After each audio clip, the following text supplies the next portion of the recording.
Izanuri Izomura, bonjour. Bonjour. Tout au long de votre carrière journalistique, oui. vous vous êtes fortement investi dans les relations internationales, notamment dans la relation franco-japonaise. Oui.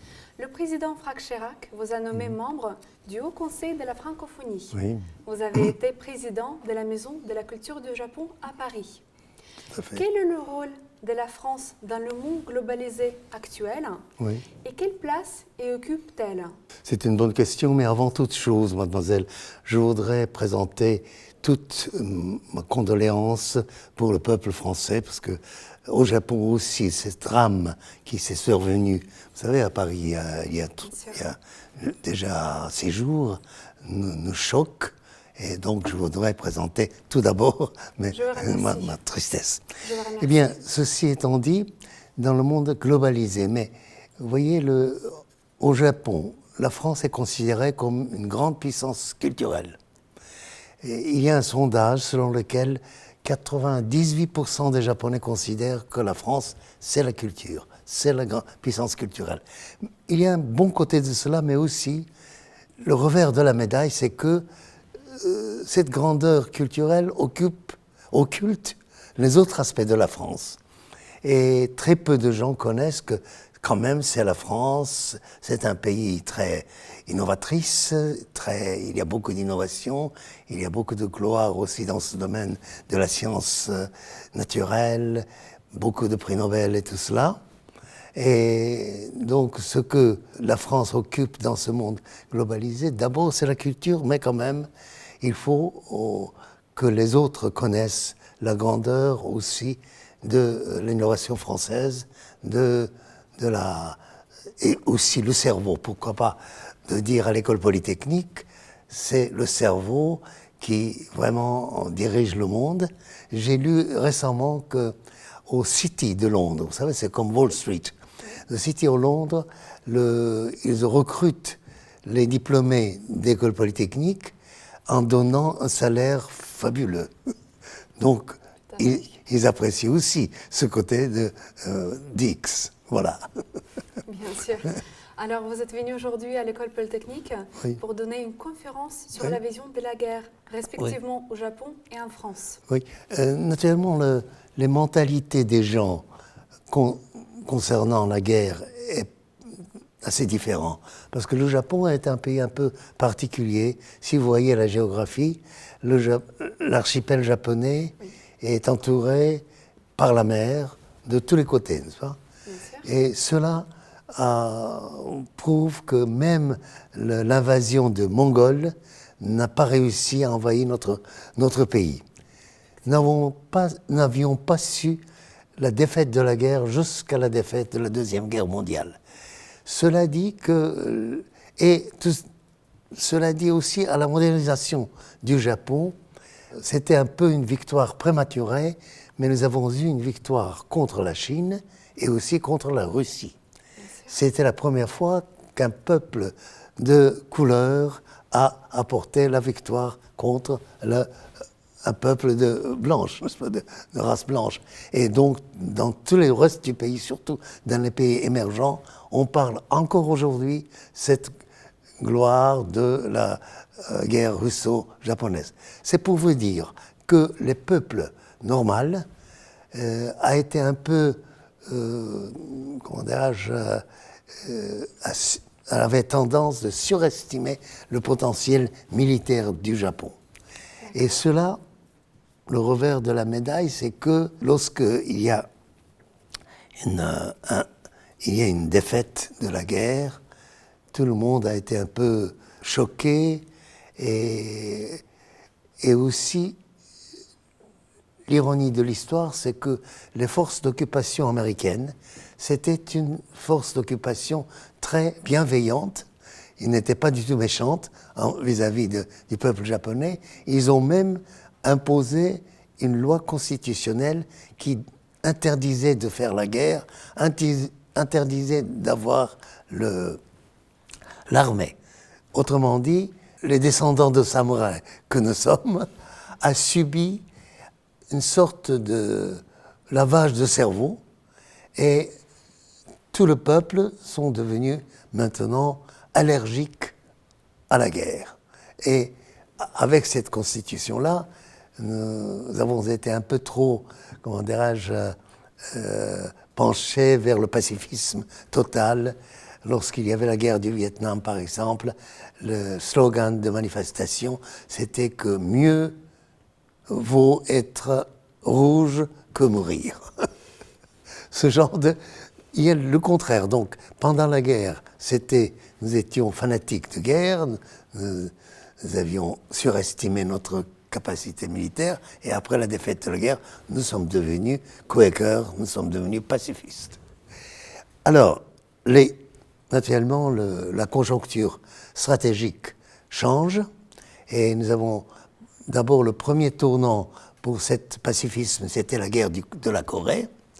Les Américains nous ont demandé, maintenant, vous devez avoir quand même une sorte de force policière pour maintenir l'ordre au sein du Japon. Et ensuite, ça a été développé comme force d'autodéfense, qui n'est pas d'autre que l'armée. Mais ça, c'est le premier tournant. Le deuxième tournant, c'était la première guerre du Golfe. Le Japon a versé 13 milliards de dollars pour aider les coalisés. Mais lorsque la guerre d'Irak s'est terminée, le Koweït, qui avait été aidé par les coalisés, a fait une grande publicité en remerciant tous les pays qui l'ont aidé. Or, il n'y avait pas aucune mention du Japon, parce que ce n'était qu'une aide financière. Alors, c'était le deuxième tournant, et encore une fois, nos amis américains disent, dans notre société internationale, il faut quand même faire un effort, quelquefois, de suer ou même saigner, car c'est un peu la réalité internationale. C'est pourquoi le Japon s'est tourné d'abandonner la diplomatie d'échiquier. Et maintenant, on commence petit à petit de réarmer, d'avoir une force militaire un peu plus forte. Et donc, nous sommes vraiment au tournant de l'histoire. Et alors, quelle, selon vous, est la différence principale entre la France et le Japon dans ce contexte de vision sur la guerre? Oui, je crois. Vous êtes situé donc au milieu de l'Europe. Vous connaissez naturellement la gloire de victoire, mais aussi vous étiez souvent donc déçus. Vous avez approuvé aussi la défaite. Donc, si vous voyez les rues de Paris, il y a Austerlitz, Wagram, toute victoire de la guerre de Napoléon. Mais si vous allez dans les forêts de Compiègne, il y a un wagon. En 1918, c'était les Allemands qui ont signé l'armistice. Mais 22 ans après, c'était Hitler qui était là pour faire signer l'armistice à l'armée française. Donc, vous savez, les deux côtés, donc je crois le peuple même est beaucoup plus sage que le peuple japonais. Nous, je vous ai dit, nous sommes un peu à l'extrême, vous êtes bien balancés, donc ça c'est la différence. Alors, en parlant de l'histoire, dimanche dernier, vous étiez à Yokosuka à l'occasion de la cérémonie du 150e anniversaire de la venue de François-Léon Sverny, premier polytechnicien à s'être rendu au Japon. La cérémonie où étaient présents le président de l'école polytechnique, le directeur de l'enseignement et de la recherche, ainsi que de nombreux élèves et alumni basés au Japon. En quoi, selon vous, est-il déterminant le rôle de François-Léon Sverny dans le développement des coopérations scientifiques et industrielles franco-japonaises? Oui, il a joué un rôle très très important, car vous savez, c'était vraiment rarissime qu'une puissance occidentale fait le transfert technologique complet au Japon. Il y a plusieurs raisons à cela. Pourquoi la France a décidé de divulguer tous les secrets, ou bien même le know-how, le savoir-faire de l'industrie et tout, aux Japonais. Mais grâce à ce transfert technologique pour construire des bateaux, vous savez, c'était Arsenal, c'était le chantier naval. Et c'était grâce à ce chantier naval de Yokosuka que comme je vous ai dit tout à l'heure, le Japon moderne a pu remporter la victoire contre la flotte puissante de Baltique des Russes. C'était grâce à Yokosuka, vous voyez.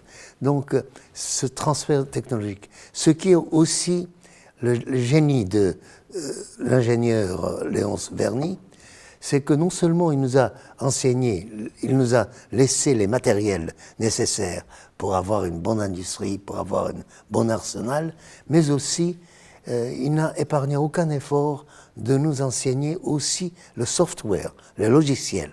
C'est pourquoi, par exemple, le système métrique a été introduit par lui au Japon. Avant, c'était autre mesure, vous savez. Et aussi, il y a la comptabilité en partie simple et double, ou bien il y a pas mal d'autres choses qu'il a enseignées, et c'est grâce à cela.